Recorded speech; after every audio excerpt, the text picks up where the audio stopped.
กราบสวัสดีซีทั้งช่องของสงกรานต์นะคะมื้อนี้จะมีแนวทาง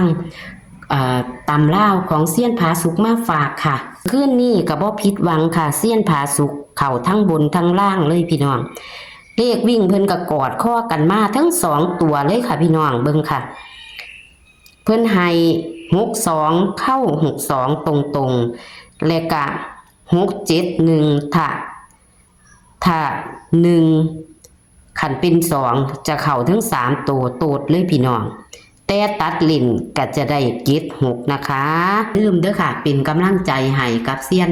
ผาสุกในเด้อค่ะพี่น้องเอาโทรศัพท์เพิ่นก็บ่ดีค่ะพี่น้องเอาขอให้กดไลค์กดแชร์ให้กับเซียนผาสุกและก็ช่องของสงกรานต์นะคะเอาขันผู้ใดอยากให้น้ำชากาแฟก็ทักเพิ่นไปได้ค่ะมีเบอร์โทรขึ้นให้ตลอดนะคะของเพิ่นนะคะคลิปนี้ในมื้อนี้วันที่24กรกฎาคม69จะเป็นตัวใดไปรับชมรับฟังกันได้เลยค่ะค่ะครับเป็นโอกาสครับค่ะสวัสดีค่ะสวัสดีค่ะยังไม่ร่างบ่เนาะค่ะกำลังสิโทรพอดีค่ะเสียงขาดหายค่ะจะเป็นผู้เก่าแหละแทงทวนกันเอาแอดค่ะโทรศัพท์ห้องมันห่างแมนอีหลีแหละค่ะที่3ที่ผ่านมากก็ปรากฏว่าเขาอยู่น้อยแอดเนาะค่ะแต่มันบ่ถึงตัวผมนี่นะไปสิตัวเป็นเพี้ยนไปเป็น62เพราะผมก็เน้น61 71ดีมากแต่มันก็เข้าอยู่เนาะค่ะตัวเจ็ด6นี้คือกันผมก็ย้ำคือดอกว่าเลขนู้นนี่มันเลขตัวประหลาดเนาะกับคนตีลังกาเจ็ดเก้าก็สิเป็น76ทันทีเนาะมันก็สิเข้าทั้งบนทั้งล่างแล้วค่ะ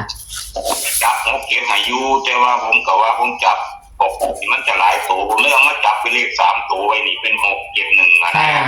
ค่ะตัดเลนก็จะเข้า76ว่าถ้าสมมติว่าผมเห็นเป็น6 7 2มันก็เต็มมันเลยถ้าผมมักเลข2ครับผมก็มักค่ะมันบ่ได้มาจับใส่เป็นเลข3ตัวนะค่ะผมมัก6 1 7 1ผมเลยจับมาเป็น6 3เป็นเลข3ตัวเป็น6 7 1ให้ว่าจับเลข2ตัวแล้วนำมาใส่กับเป็นเลข3ตัว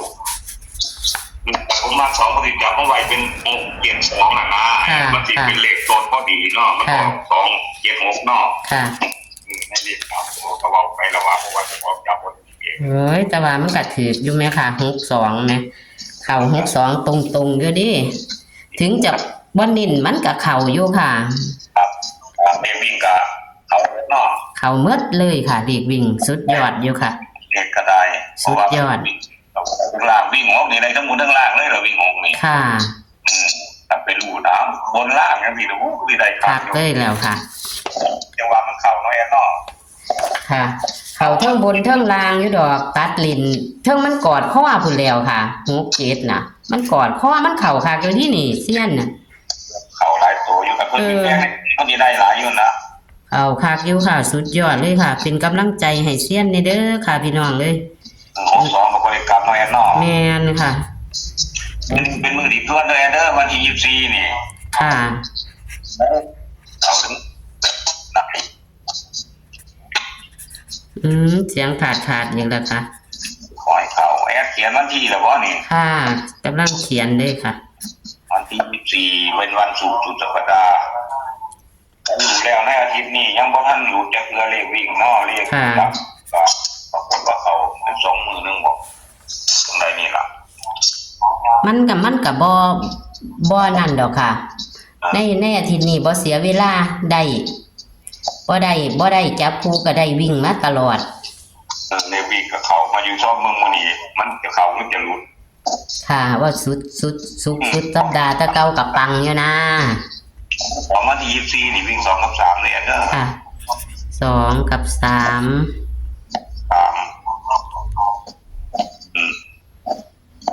จับคู่ค่ะ27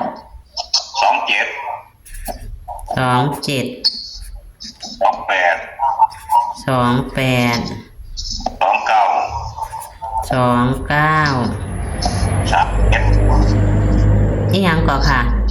37เสียงขาดตัว37 38 39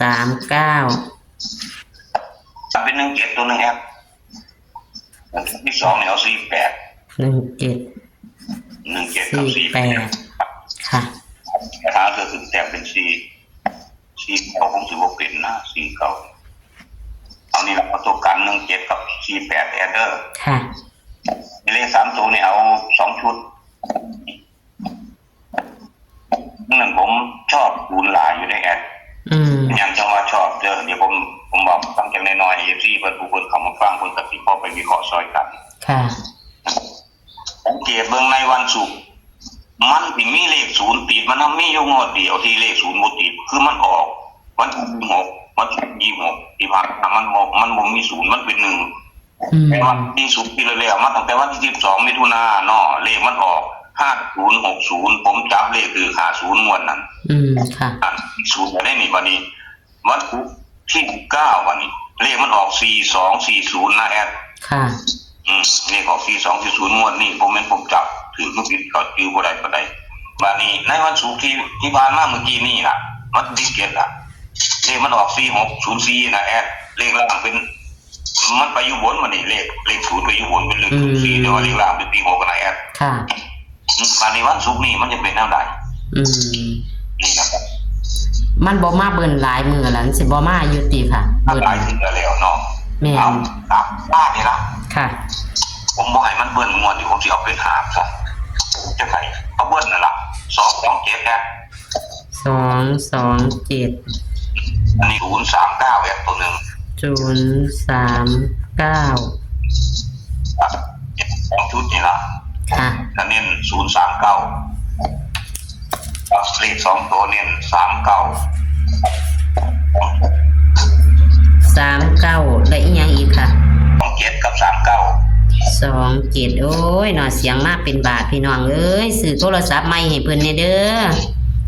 เป็นน้ำผมนี่แหละเพราะว่าคนถามผมหลายคนเลยว่าคือเสียงตรงดำคืออย่างละเพราะว่าค่ะมันบึบบับเนี่ยค่ะเป็นต้องเครื่องผมนี่แหละผมมันต้องสิควออกจากกันแล้วแม่ไอ้เสี้ยนเอ้ยผู้ใดถือน้ำเด้อค่ะพี่น้องเปลี่ยนมันขางนึงมันควออกไปแล้วจะมันเฮียใส่ลงเอาเด้มันอาจจะพอเบิ่งได้อยู่ค่ะโอ้ยอยากถือเลขเด้ออยากให้เสี้ยนแท้เนาะคุณบอกคุณแม่สังเกตบางทีเด้อที่งวดที่แล้วเอาทุนหลักอย่างน้อยเนาะเพื่อให้น้องเถื่อจับซอยกันถือมีซอยถือผมจับบ่ถือกันคุณบอกคุณแม่จะจับถือนะคือผมจับเลข3ตัวไว้งวดเมื่อกี้นี่ผมมักผมอยากนำกอดข้อกันเนาะค่ะครับสิจับไปหายก็จะหลายผมก็เลยมาจับเป็นเลข3ตัว671นะแอดค่ะเลขมันออก67อยู่นี่ล่ะค่ะถ้าเพิ่นปีนเก้ามีอยู่นี่เนาะถ้าเพิ่นปีน9เนี่ยมันก็สิได้76ทันทีแล้วอยู่ในหันคือกันค่ะนี่คือการที่9กับที่1น่ะเป็นคนระวังเพราะว่าเลขผมมันมักจะเป็นจังซั่นค่ะทั้งหมดตรงนี้แหละลองเพิ่นผมค่ะวิ่ง2กับ3บนล่างเท่ากันเนาะค่ะเนาะค่ะจับคู่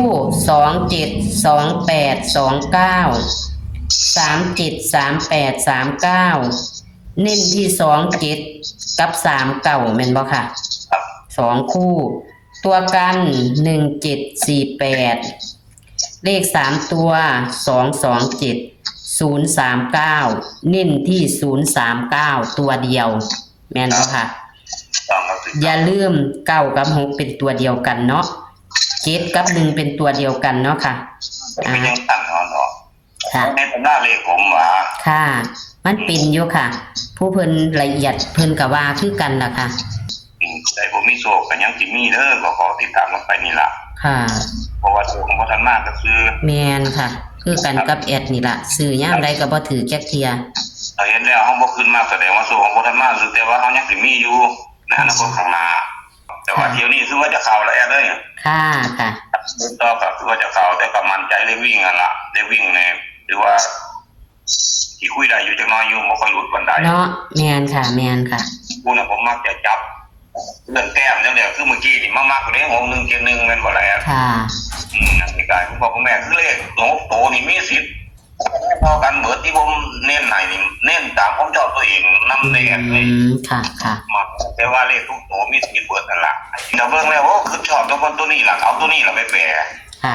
ตัวอื่นก็คืออยากซื้อน้อยๆหั่นล่ะเป็นตัวแอมไว้ซะจังซี่นะค่ะแต่ว่า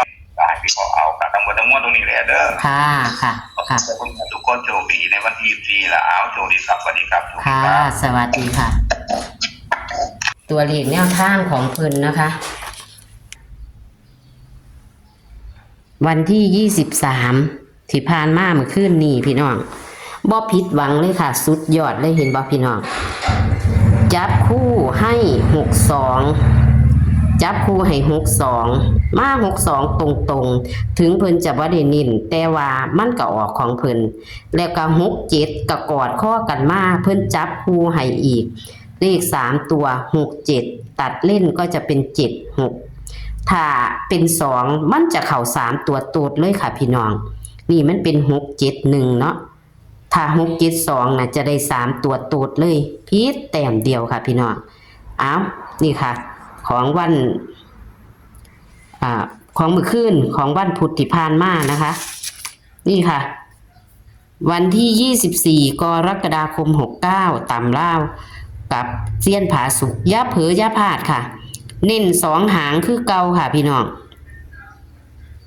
นี่ค่ะเน้นแค่2หางแคปหน้าจอไว้ค่ะ เลข3ตัวเน้นหางเดียวอย่าลืมเพิ่นว่า7กับ1เป็นตัวเดียวกัน9กับ6เป็นตัวเดียวกันค่ะพี่น้องนี่ค่ะขอให้โชคให้หมานกับเซียนผาสุก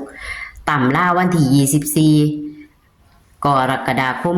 69วันศุกร์สุดสัปดาห์ค่ะขอคนละไลค์คนละแชร์เหมือนเดิมค่ะมักกระจัดขัดกระพานค่ะพี่น้องเอาโชคๆหมานๆค่ะสวัสดีค่ะ